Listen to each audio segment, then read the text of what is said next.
आप देख रहे हैं अंतिम यात्रा शुभम तिवारी के साथ। तो चलिए बढ़ते हैं आज की कहानी की ओर। दोस्तों, आज जिस घटना के बारे में मैं बताने जा रहा हूँ वह रत्नेश जी की है, जिन्होंने मुझे इंस्टाग्राम पर मैसेज करके बताया है। तो सबसे पहले रत्नेश जी को तहे दिल से धन्यवाद देता हूँ। रत्नेश जी रेलवे फाटक में 20 सालों से गेटमैन की नौकरी करते आ रहे हैं। इस दौरान उन्होंने कई घटना को देखा और उसको झेला है। इसी वजह से उन्हें निडर बाबू के नाम से भी जाना जाता है। सभी कर्मचारी उनकी बहुत ज़्यादा इज्जत करते हैं। वैसे कोई भी काम हो अगर शिद्दत से किया जाए तो उसमें पैसे के साथ साथ इज्जत भी कमाया जा सकता है। रत्नेश जी बताते हैं कि वे राजस्थान के रहने वाले हैं और उनकी जॉब रेलवे फाटक में गेटमैन के रूप में लगती है। उनकी पोस्टिंग उस जगह पर होती है जहां पर दूर दूर तक कोई भी नजर नहीं आता। दरअसल उनकी पोस्टिंग सुनसान फाटक पर होती है, जो कि मेन स्टेशन से काफ़ी दूर था। एक दिन की बात है जब उनकी नाइट ड्यूटी थी और वे अपने घर से शाम के 6 बजे निकल जाते हैं। फाटक के बाजू से ही एक छोटी सी चाय की दुकान भी थी, जिसमें रत्नेश जी आकर बैठा करते थे। इन दोनों के बीच में गहरी दोस्ती थी, क्योंकि ये काफ़ी दिनों से एक दूसरे के सहारे रहते थे। लेकिन रात 10 बजे के पहले यह दुकान वाला दुकान बंद कर देता था। रोजाना की तरह ही थोड़ा सा टाइम मिलने पर रत्नेश जी उसके दुकान पर जाते हैं और उसके दुकान पर जाकर बैठ जाते हैं। रात के करीब 8 बजे थे। फिर दुकान वाला कहता है, पता है रत्नेश जी आज क्या हुआ है? फिर मैं कहता हूँ, नहीं नहीं क्या हुआ है? फिर वह बोलता है, वैसे आपको मैं डरा नहीं रहा हूँ, लेकिन शाम के 4 बजे फाटक से 100 मीटर दूर एक महिला ट्रेन से कट गई है और अपने बच्चे को भी साथ मिली हुई थी। छानबीन करने पर पता चला है कि वह पास के ही गांव की है। इतना सुनकर मैं थोड़ी देर के लिए डर जाता हूँ। फिर मैं कहता हूँ, अरे तो कौन सी बड़ी बात है, ये सब तो चलता ही रहता है।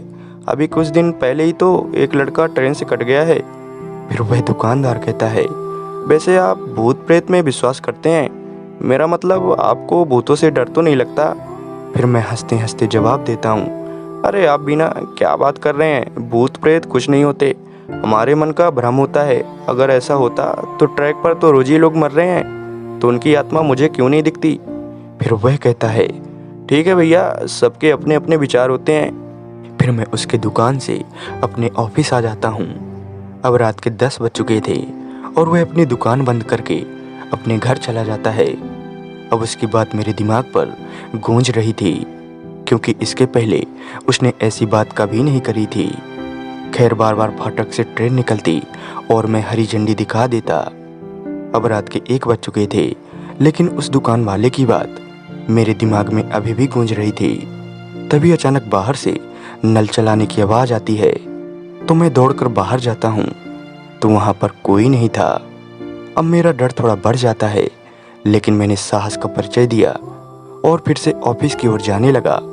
तभी मेरी नज़र ट्रैक पर जाती है, तो मैंने क्या देखा कि एक महिला अपने बच्चे को गोद में लिए हुए ट्रैक से मेरे ओर आ रही थी।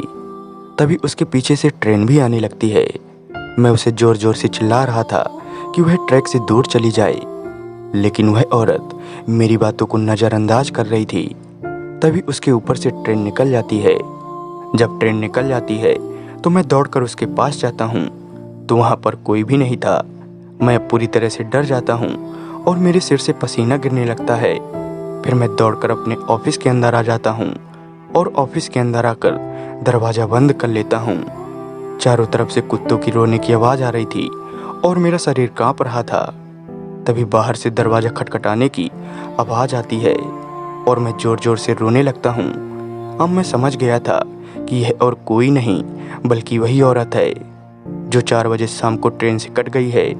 तभी वह बाहर से आवाज़ लगाती है, मुझे बचा लो, मुझे लोग मार डालेंगे। पर मैं कैसे विश्वास करता?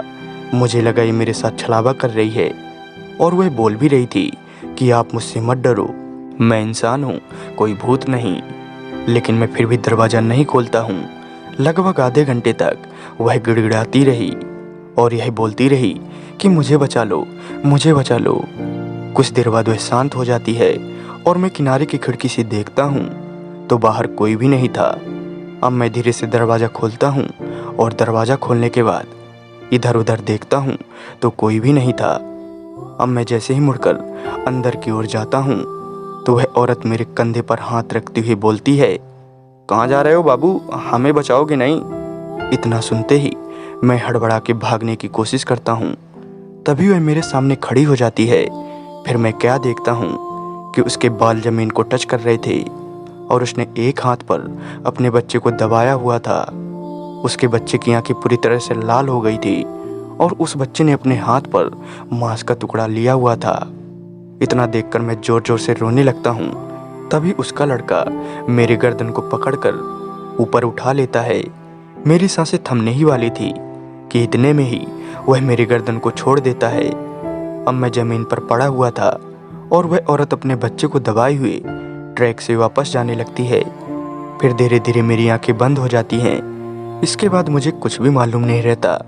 फिर जब सुबह होती है तो रेलवे कर्मचारी मुझे उठाते हैं। फिर मैं उन्हें सारी बातें बताता हूँ जिससे वो लोग भी सहम जाते हैं। फिर उस दिन के बाद मैं अपनी ड्यूटी दूसरे फाटक में करवा लेता हूँ और इस घटना के बाद मेरा भूत प्रेत के ऊपर विश्वास और भी ज़्यादा बढ़ जाता है। कई लोगों को ऐसी घटना काल्पनिक लग सकती है, लेकिन जब स्वयं के साथ ऐसा होता है तो इंसान सब कुछ मानने के लिए तैयार हो जाता है। तो दोस्तों, आज की कहानी आपको कैसे लगी कमेंट करके ज़रूर बताइएगा। और यदि आप भी मुझे कोई रियल घटना के बारे में बताना चाहते हैं तो आप मेरे इंस्टाग्राम आईडी पर भेज सकते हैं। तो आज के लिए बस इतना ही। मिलते हैं किसी और घटना के साथ। तब तक के लिए बाय एंड टेक केयर।